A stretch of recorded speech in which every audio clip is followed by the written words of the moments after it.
As the country's economic prospects grew bleaker because of international sanctions, increasing numbers of Iranians are looking to start new lives abroad. During past 4 years, immigration has risen threefold.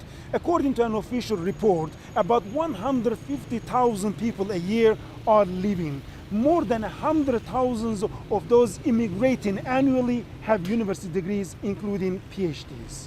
Long before the echoes of radicalism reverberated across its lands, Iran stood as a beacon of opulence and cultural grandeur, rich in history and blessed with abundant resources. However, the advent of radical Islamic rule in the late 20th century unleashed a series of events that forever altered the country's destiny. Sanctions, financial restrictions, and trade embargoes became the relentless adversaries of progress, plunging Iran into an intricate dance of survival. Iran's society is like a patchwork quilt with many different pieces. People there are divided for different reasons, like where they come from, what they believe in, and how much money they have. And religion, it is a big part of their lives. With most Iranians being Muslims, Iran went through some big changes because of radical Islamic policies over the years. One of the major events was the Iranian Revolution in the late 1970s. This was when the monarchy was overthrown and a new Islamic republic led by Ayatollah Khomeini took over. It was a huge uprising that got people from all walks of life involved.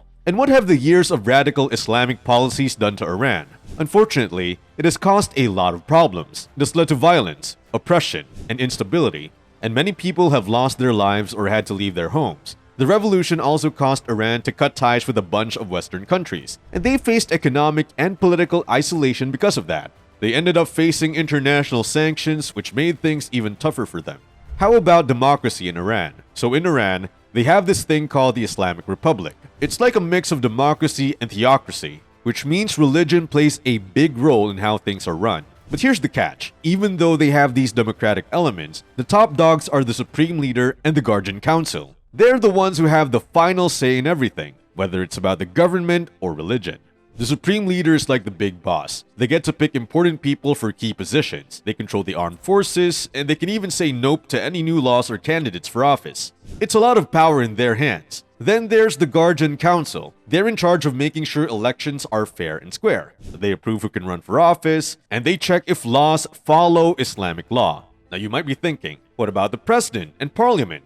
Well, they do get elected by the people, which is cool, but their powers are kind of limited by the Supreme Leader and the Guardian Council. So while the people have a voice, it's not as loud as the big shots. And on the other hand, there's Iran's nuclear ambition. Iran has this nuclear program, and they say it's all for peaceful purposes. But you know, some Western countries like the United States and its buddies suspect Iran might actually be trying to build nuclear weapons. Talk about a big old source of tension. Over the years, there have been a bunch of negotiations going on about Iran's nuclear activities and those pesky sanctions. It's been a roller coaster ride of agreements and disagreements. In 2015, Iran signed this fancy-sounding thing called the Joint Comprehensive Plan of Action, JCPOA, with 6 important countries. Basically, Iran agreed to put limit on its nuclear program, and in return, the other countries said, alright, we'll ease up on the sanctions. But in 2018, President Donald Trump said, nah, we're out of here. And the United States backed out of the JCPOA. And guess what? They slapped those sanctions right back on Iran. Well, that got Iran pretty ticked off. So they were like, fine, we'll start up some of our nuclear activities again. So you see, it's been a real drama-filled saga with Iran's nuclear program. The international community has been going back and forth trying to figure out what's going on and how to handle it. It's like a high-stakes game of poker, with everyone trying to guess Iran's next move. Iran's Islamic Republic is also supporting different militant groups and proxies, like Hezbollah in Lebanon, Hamas in Palestine, the Houthis in Yemen, and Shia militias in Iraq and Syria. It's like they're trying to make their mark and show their influence. Now here's where it gets spicy. Iran's actions have stirred up some serious rivalries, especially with Saudi Arabia and Israel. Those two aren't exactly BFFs with Iran, but it's not just about rivalries. Iran's involvement in all these conflicts has caused quite a stir.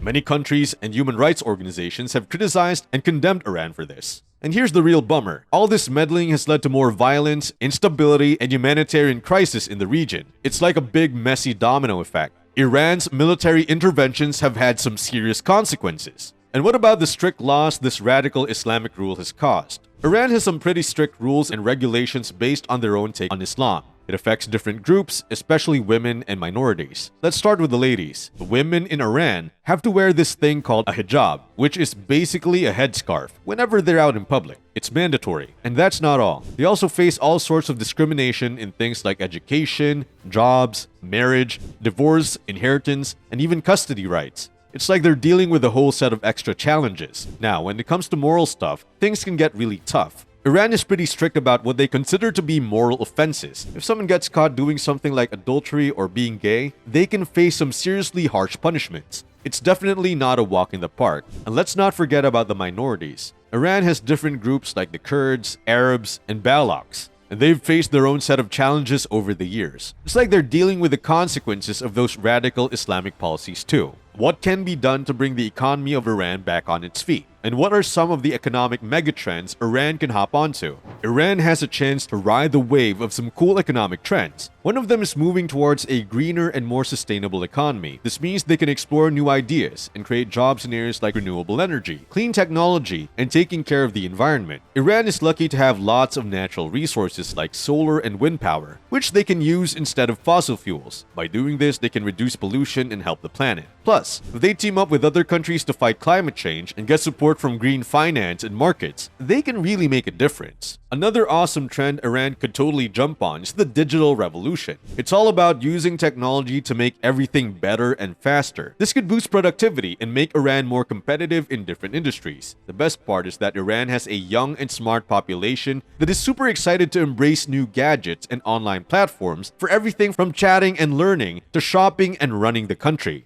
Iran can totally use its talented people and their entrepreneurial drive to build a strong digital foundation, encourage innovation, and unlock the potential of online business. Plus, by joining hands with other countries, Iran can be a part of the global digital gang and exchange ideas and knowledge. There's another super cool trend that Iran could totally jump on: the boom of new markets and fancy trade patterns. It's like opening up a whole new world of opportunities for growth and making friends. Iran is like smack in the middle of Asia, Europe, and Africa, which is pretty awesome. And guess what? They have these historical and cultural connections with lots of countries nearby. So here's the deal. Iran could totally benefit from the booming economies of emerging markets like China, India, Turkey, and this cool gang called ASEAN. These places are growing like crazy, and they need stuff like what Iran can offer to buy and sell. And hey, Iran could even be part of some trade deals like RCEP and BRI. These deals aim to make trade and investment super smooth between countries. It's like joining a trade club and making everyone happy. Now the question is, will Iran ever be able to hop on these megatrends given the ruler's lack of focus on anything except Islam? Well, it will be difficult, given that this is a huge challenge. Iran's rulers have been kind of stuck on one thing, which is Islam. They've built this rigid and strict political system that doesn't really let people speak up or be different. And you know what? These policies have made a lot of Iranians feel left out. They want more freedom, fairness, and respect. And not just Iranians, but other countries too see Iran as a threat to peace and security. So partnering with other countries might not be feasible if they continue this way.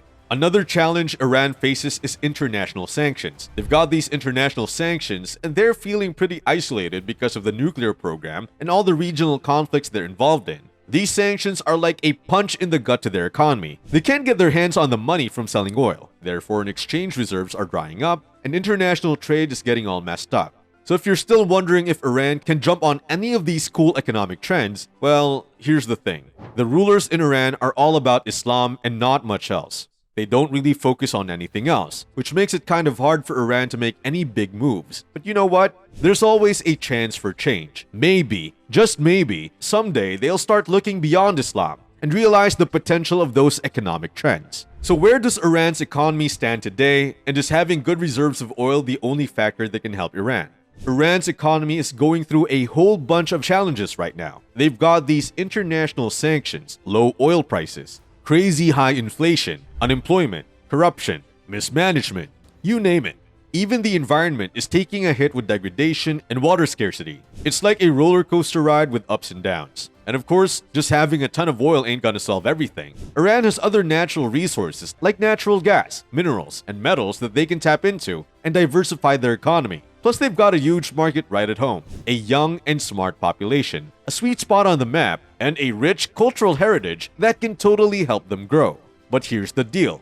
Iran needs to fix some things. They've got some structural and institutional problems to tackle. They need a better business environment, more transparency, accountability, and human rights. And it's important for them to talk things out and work with the international community to sort out nuclear and regional issues. That way, they can open up awesome trade and investment opportunities. But do you think Iran is ready for this change? Let's know what you think in the comment section. And don't forget to like, share, and subscribe to stay up to date on the latest news about what's happening in the world today. Thanks for watching.